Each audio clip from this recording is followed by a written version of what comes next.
ऊसाचे डोळे वापरावेत। ऊसाची टिपरी 3 ते 4 सेंटीमीटर खोल दाबावी।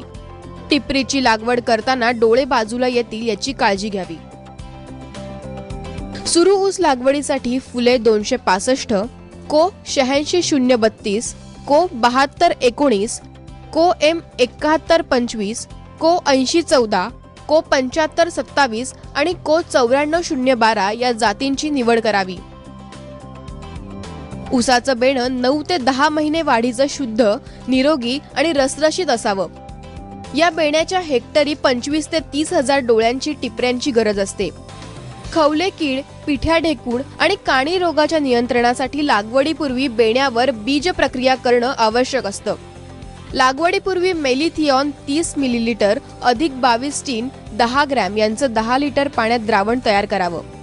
या द्रावणात ऊसाचं बेणं 15 मिनिटं बुडवून ठेवावं आणि यानंतर